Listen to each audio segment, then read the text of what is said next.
Welcome to the deep dive. We've got quite a bit to unpack today. We certainly do. We're jumping into something a lot of us are buzzing about. James Gunn's upcoming Superman movie. It's set for, what, July 11th, 2025? That's the date. And yeah, the anticipation is huge. It really is. I mean, this is the first big live-action movie from DC Studios under Gunn and Peter Safran, right? Kicking off their whole new universe. Exactly. It's constantly popping up on those most awaited films lists for next year. So we've gathered a bunch of sources, articles, trailer info, interviews, some production details too. Mm-hmm. And our mission, basically, is to sift through all this and try to get a real handle on James Gunn's vision. Mm-hmm. You know, what's he doing with Superman? How's this launching the new DCU? Right. Where does this whole thing start? Let's dive in. Okay, first things first. James Gunn himself, we know his style, right? Guardians, Peacemaker, often pretty irreverent, funny, chaotic, maybe. But always with heart, yeah.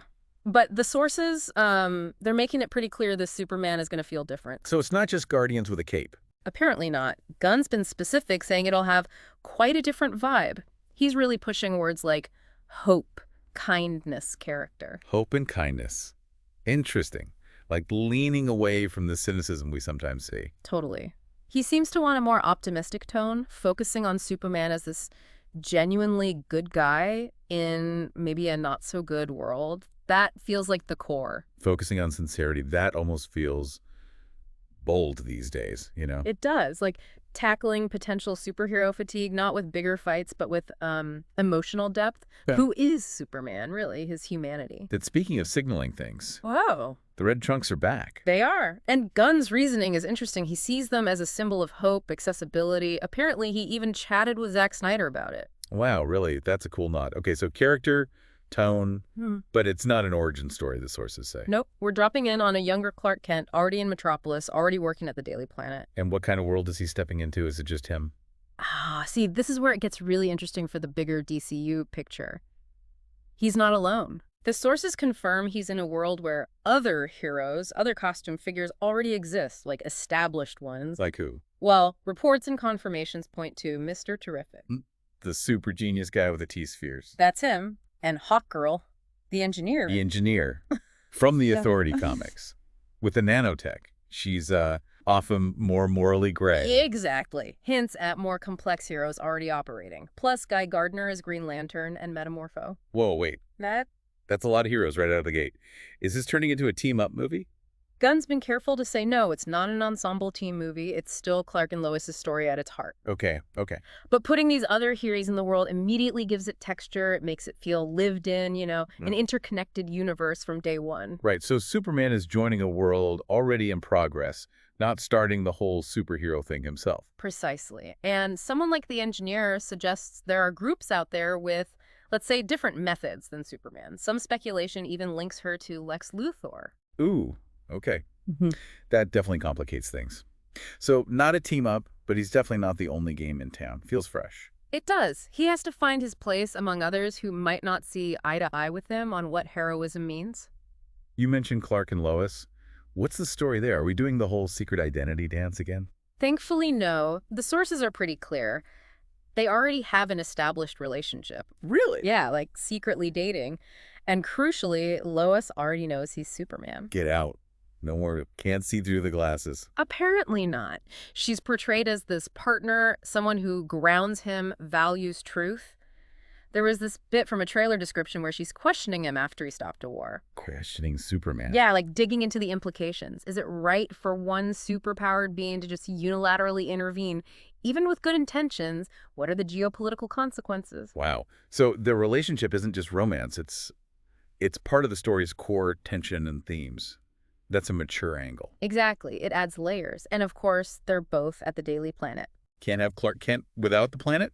Still got the globe on top. Yep, iconic globe and all. It's his workplace, symbol of truth. And Metropolis itself sounds amazing, gleaming, futuristic, but with this really cool 1930s Art Deco vibe mixed in. Art Deco. Yeah. Nice. Like the animated series a bit. Yeah, callbacks like that. Blending the classic visuals with a modern look seems to be a big part of it. We still get Kent Farm, too, grounding him. Good. Got a Smallville. What about the Fortress of Solitude? Still a crystal palace. It is. Sources describe it as that classic crystal look, his Kryptonian sanctuary, but maybe more dynamic. Trailer footage apparently showed it rising from the ice. Rising from the ice. Okay. And get this, it's supposedly tended by cape-wearing medical robots. Cape-wearing robots. Seriously. That's what the report said. It's definitely a James Gunn touch, right? Blending the epic with the slightly quirky. Fan reactions seem mixed, but mostly intrigued. Okay, keep-wearing robots. I can see that fitting his style. But speaking of quirky additions, let's talk about the dog. Ah, Krypto. Krypto the Superdog is in this. And apparently, like, saving Superman in the trailer footage shown. Why is there a dog in a cape? He is, yeah. The CinemaCon footage showed Krypto saving a pretty beaten-up Superman in the Arctic, and the why is actually really personal for Gunn. Oh, yeah. He revealed Krypto was directly inspired by his own rescue dog, Ozu. He said Ozu was a bit of a handful at first. Like chewing the furniture kind of handful. Worse, eating his laptop, destroying things. Gunn started thinking, man, what if this chaotic little guy had superpowers? Huh. So his own difficult rescue pup basically became canon in the DCU. Pretty much. Gunn literally said Ozu changed the shape of the story as Ozu was changing my life. That's a direct quote from one source. Wow. So Krypto wasn't just like a cute sidekick. It sounds like he's tied into the emotional core, maybe representing those unexpected, messy parts of life. Even for Superman, a superpowered metaphor with fur. A superpowered, furry metaphor that saves the day. Okay, that actually makes a lot of sense in a very Gunn way. Personal, grounded, but still kind of whimsical. Exactly. Fits that whole idea. Classic imagery, but infused with something personal and emotional. And speaking of the visuals and putting it all together, the sources mentioned the technical side, too. The footage descriptions sound pretty impressive. Yeah, he brought over most of his Guardians Vol 3 VFX team. Big names like Framestore, ILM, Weta are involved, so they're aiming high visually. You should see improvements even between early cuts shown, right? Better CGI, lighting. Things like textures, global illumination.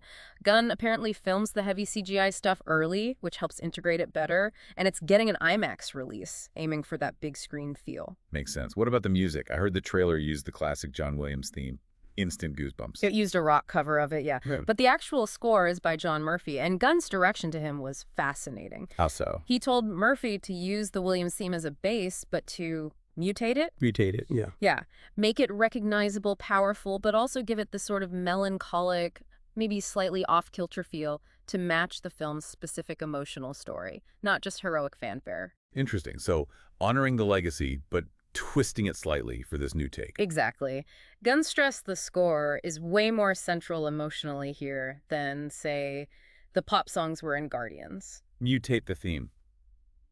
That feels like a perfect summary for everything we've talked about. The visuals, Krypto, the established world, Lois knowing. It's all about respecting what came before, but doing something fresh, sincere. Absolutely. This whole deep dive, looking at the sources, it paints this picture of a film that's consciously optimistic, you know? Sincere. Yeah, in a world that can feel pretty cynical sometimes. Right, and it's centered on Clark and Lois, his humanity, even with all these other heroes around.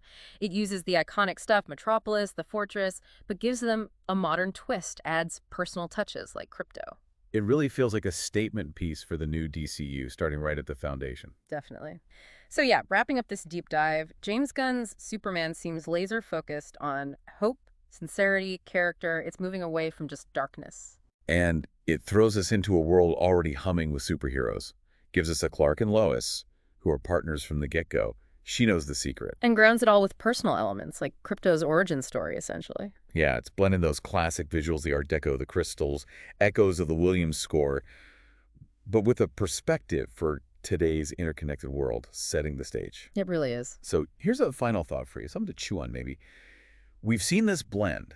Established heroes already there, Clark and Lois with real stakes and trust, classic places made new. What is this beginning signal about the stories the DCU wants to tell now? And maybe, how could this focus on hope and sincerity actually try to redefine what a superhero movie can even be, especially when things feel, well, a bit cynical out there?